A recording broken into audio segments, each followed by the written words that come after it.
How's it going, guys? It's a final render here. So, console players, welcome to the land of modding. It's been a very long time that you guys on Xbox One have been waiting for mods, and now you have finally got them. Hope you're enjoying them. PlayStation 4 guys, you'll be welcome to the party very soon. Fashionably late, I say.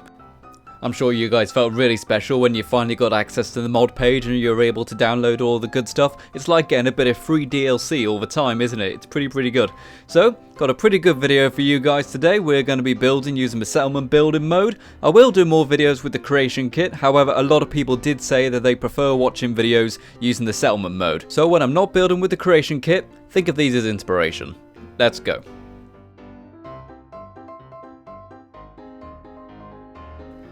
So, welcome back to another episode of Fallout 4 Building with Mods. This time, we have come to the Egret Marina, and I'm pretty certain I have pronounced that wrong. I apologise if I do.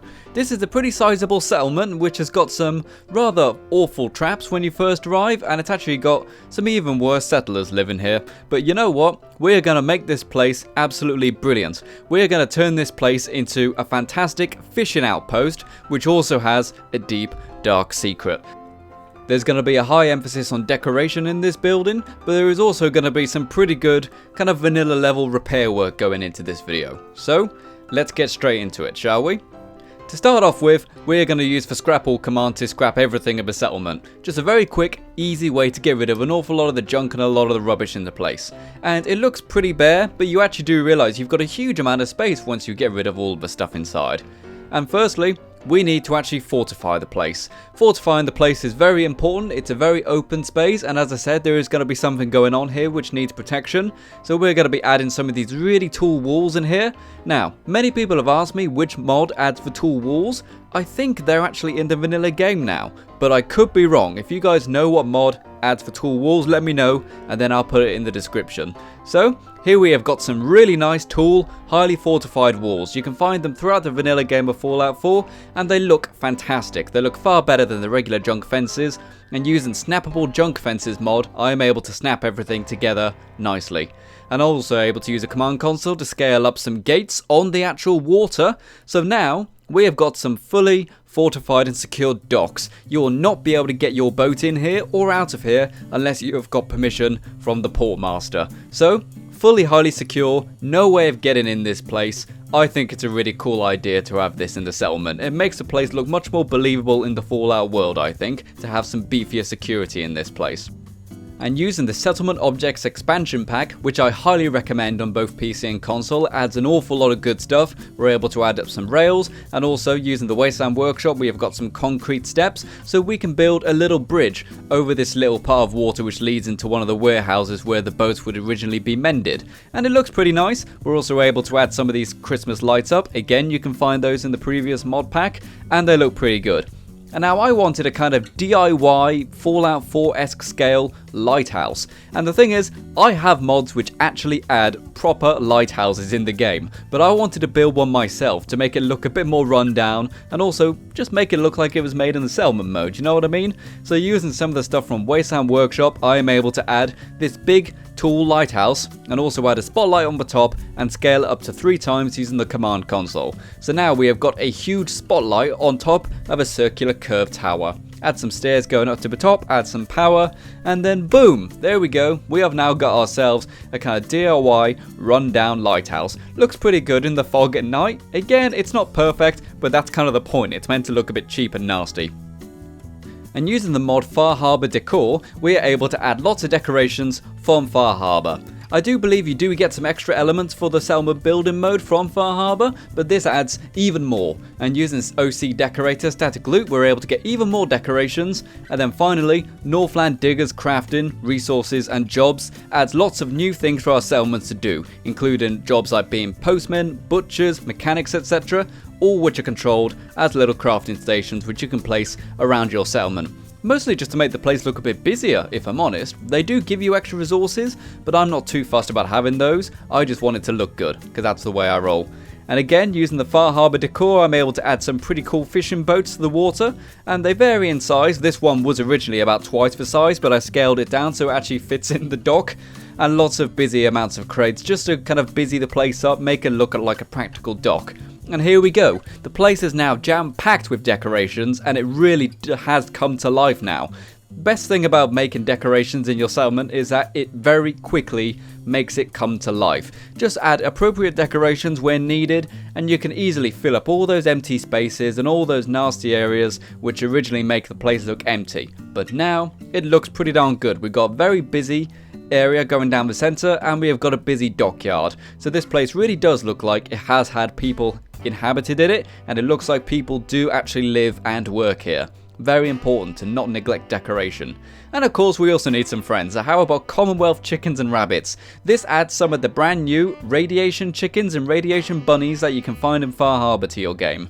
Pretty cool, I think. And now, obviously, this is the place where sailors come, where people go fishing all the time. We need a bar, don't we? We need a bar, because there's one thing fishermen love, it is boats, and secondly, it is drinking. So we are able to add a bar, and using a fantastic mod called Do-It-Yourself Clutter for Shelves and Bookcases, we have now got the static item collections. And these are fantastic, people. Decorating shelves has always been a problem in Fallout 4, but using that mod, you are able to get huge amounts of items and snap them to your shelves, so they look absolutely fantastic and packed. You've got lots of variations for items that you can find in the kitchen, in the bar, libraries, clothes, everything. It's a fantastic mod and I very highly recommend it. And here is the bar fully done. I did actually skip over a few mods in there, but I do add the names of them so you can still look up what they are. And this is a really nice little bar area. I think it's very good. It's kind of open space still, but it also looks very believable. And also it's got the tungsten lights up, the orange lights, so it looks very nice and warm and homely as opposed to outside, which is still very dark and wet. So I definitely really like this area of the building. And now it's time to move on to the other building in the settlement. Now, this place is actually pretty broken, and I could repair this in the creation kit very easily, I'm sure, but I decided to fix it in-game. So using a lot of the concrete assets from Wasteland Workshop, I am able to repair this. It's not actually fully repaired, it doesn't look like it would have been without the hole, but it definitely looks mended. And using some of the cool stuff from Wasteland Workshop for the stores, I've got some pretty cool neon lights which I'm able to connect up as different colours to make it look really nice and pretty. And I definitely like that, you know, have some of the flashing lights of the neon, definitely bring some life to the place. We're also able to add some surgery and barber chairs to this place so that we can change our character's appearance however we want. And again, using the filled shelves mod, we're able to fully stack this shop in just a matter of minutes. Normally doing something like this with the OCDecorator would take forever, but now, using some of these original static collections, it takes no time at all. Now, using this mod called Functional Displays, I'm actually able to get some booze shelves. I have used this mod before. Originally it was only weapon racks. It was functional weapon racks it was called, but now it's called functional displays. So it adds shelves which you can actually add items to in game, and then you can stack your shelves up with bottles, and also you can get, I believe, gun racks as well, which we put in the upstairs part. So now this shop is done. Looks pretty good, looks really packed, looks really busy, definitely looks like a believable place. And now for the upstairs, we're going to add some more workshops that normally we would have outside, but some of them need to have inside just for the sake of logic. And here we go, here are the weapon racks which I was talking about earlier. You just add them from the in-game menu, and boom, there you go. It just works, looks pretty good, makes perfect sense. So also using lore-friendly posters, we're able to add some cool posters to the place to make it look believable, and also we're able to add some more decorations using the OCDecorator. And here we go, here is the interior workshop done. We have got gun stores, we have got ammo stores, everything looks good and busy. And now using alternate settlements, I'm able to repair one of the outside buildings, and then I just fill the inside with clutter. Make it look really packed and make it really difficult to get to the back part of this building. But final render, why do you want it to be difficult to get to that new room which you built at the back of this building? Well, this is where the dark secret is, people. We're going to have 2 bunk beds in here, and this place is going to be a storeway for synths. This is actually a railroad base. Everything about it makes sense. There is shops so that you can stock up. There is beds behind a secret area so you can stay safe from the Institute and the Brotherhood of Steel.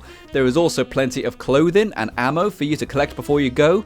And there are boats which can take you out of the Commonwealth. So if you are a synth and you live towards the west of the Commonwealth, you can come here, get on a boat, they will get you to safety. And I really like that idea. I think it's a perfect place for this settlement. So here we go, it's all done. Now dark secrets aside. So I actually really like this settlement. I think it looks really pretty. I wanted to do this a while ago, but I thought I should really wait for Far Harbor because I knew that there was going to be lots of boat decorations in that. And I think it's really nice. I love this idea of having a secret railroad base out here. Because it makes sense that they've got their kind of main headquarters over in the city. But what if you live out in the countryside? You need a place to escape the Commonwealth, you come here. You hear about this place, you come here, you stock up on your clothes, your ammo, you maybe chill out for a bit and get some food and drink, and also then you can stay there for a few nights and wait for safe passage out. And even if you're not a synth, this is actually a really nice settlement. It's got lots of fun stuff to do, stuff to keep you busy, it's very highly fortified, and it's a really nice place to live, I think. Not only that, but it's practical as well. It's got everything you need to survive. It's got food, it's got water, it's got electricity, and it's got plenty of other settlers, whether they're working for the railroad or not, who will help look after you. So, I think it's a really nice settlement. Some of the new decorations in here from the mods are brilliant. As I said, some of the stuff which add lots of collections and lots of displays are really good. And not only that, but they've made it far easier than ever before to add really nice decorations. I think people are finally starting to realise that it's okay to add building materials so you can make interesting buildings, but adding decorations is what really sells your settlement, and modders are starting to realise that, and they're starting to create some absolutely fantastic decorations for your settlements, and I love it. To tell you the truth, this might actually be one of my new favourite settlements. I know I say that pretty much every video, but that's because the mods just keep getting better and better. So, thank you very much for watching, guys. This has been the final render, and this has been me making a railroad kind of escape base, so to speak. Now, a lot of people have been asking if I can actually port all of my building settlements to Xbox One and to PC. But I'm afraid not, guys. There is literally no way to export stuff built in the settlement menu onto Xbox One, PS4. PC it's possible, but it's very difficult. So I'm sorry about that, guys. If you're on Xbox One or you're on PS4, use these videos as inspiration and then build something yourself, and I'm sure you'll enjoy it. However, if I make something with the creation kit, you can download that. So that's probably what I'll do next for Fallout 4, and I hope you guys enjoyed this video. Remember to check out my previous video where I've been doing a let's play on the forest. I don't know how many episodes I'll do of that. It didn't do too well in views, but I think it's a really good video. So if you enjoy my content, check that out. I definitely have one more part recorded ready to go. So remember to like, subscribe, and I'll see you next time.